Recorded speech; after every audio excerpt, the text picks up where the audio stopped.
thing I'm kind of excited to see if it happens or not is if we get to see the Valley of Moara, which is what Disney's based around. That's the location of Pandora at Animal Kingdom. I'm just Yeah. curious if that shows up at all, in any of the movies. I'd be surprised if it didn't. It's just Well, we such an had a easy.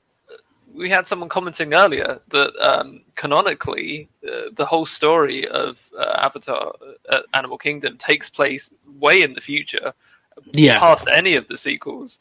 So, we kind of already know how the universe may end up at that time. Yeah, So absolutely, we do. it would be really amazing to actually see it beforehand, as a reference and a nod to everyone who's been there at the park. Exactly.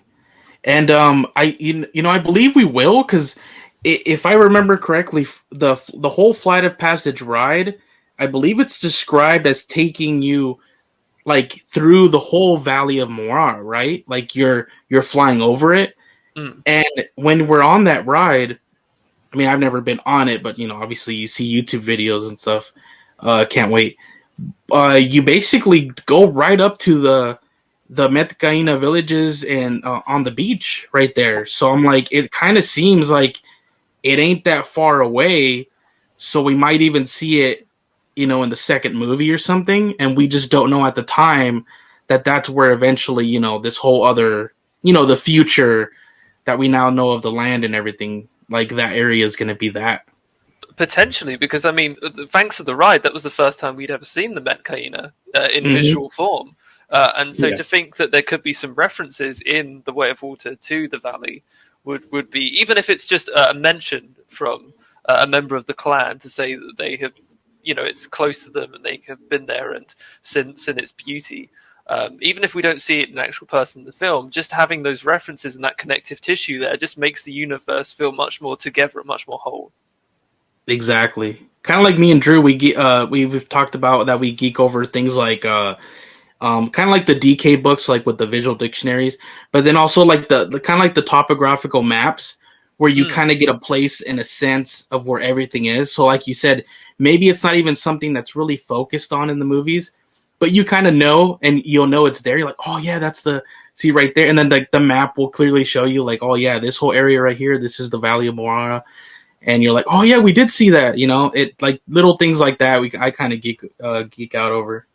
Likewise, for me, the lore and the connective tissue of the universe is really what is amazing to dive into, and seeing how it all connects as one big mesh of a story is fascinating.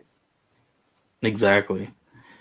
Yeah, We do I have just echo the exact same thing, guys. Like, and that's why I want to see it because I just feel like not even just for myself, but for everyone who goes and visits there, if they can see that on screen, like see the same things on screen that they've seen in person or are planning to go take a trip to and see, I think that'd be super impactful.